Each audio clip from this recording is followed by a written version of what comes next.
How's it going, everyone? GSmith64 here, and today we are here with Fallout 4 Mod of the Day. Once again, we're looking at some cool mods. This mod is Dustworth, the classy Eyebot follower, and it is by Elianora, but technically it's not by Elianora. What I mean by that is, little Dustworth over here was originally a Fallout New Vegas mod by Jokerine. Jokerine? But little Dustworth right here,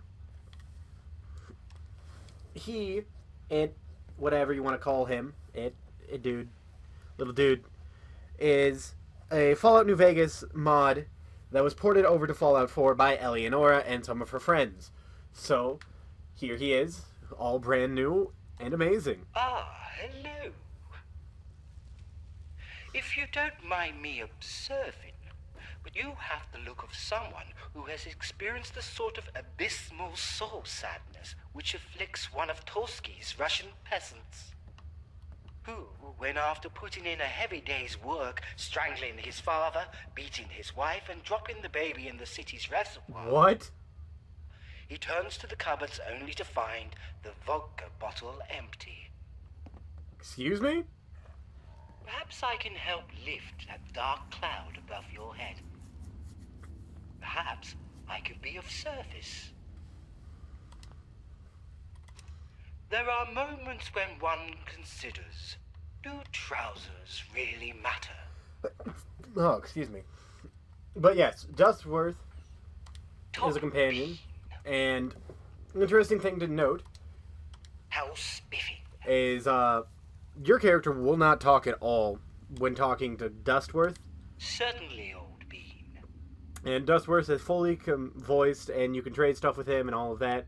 He can carry stuff for you. He is a solo companion, which means he will not affect your other two companions if you already have, or he won't affect your other companions, or companion normally, unless you have the dog meat mod installed where you can have dog meat and another companion, then you have these two companions. But he's a solo standing companion, so he won't take up a companion spot.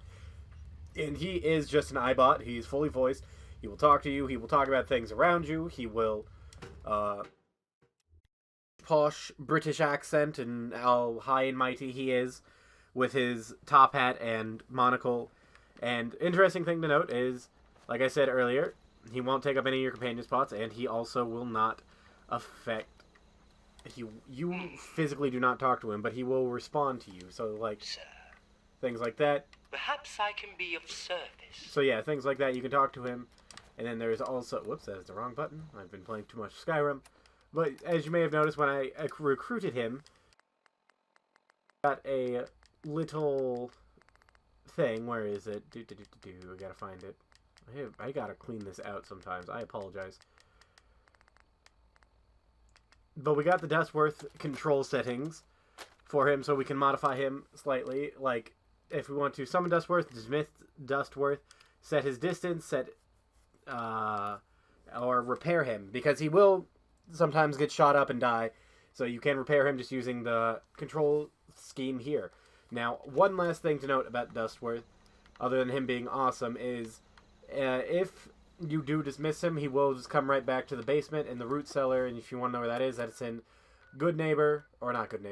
Sanctuary Springs, right back here, in the top right of the little island right next to the river. And here's the root cellar. That's where he will be. If you dismiss him, he will always go right back to the root cellar. But that is where he goes, and he does not replace the other companions, like I've said, for the third time now. But other than that, I've been your host, GSmith64, and if you like this companion mod, make sure to go support Elianora. Go support her Patreon and all of that. She's an awesome person. And all of that. Go support Jokerine too. He has an awesome... He or she is an awesome person. But other than that, I've been your host, GSmith64. And if you like my content, like and subscribe, and I'll see you all in the next episode. Farewell, and...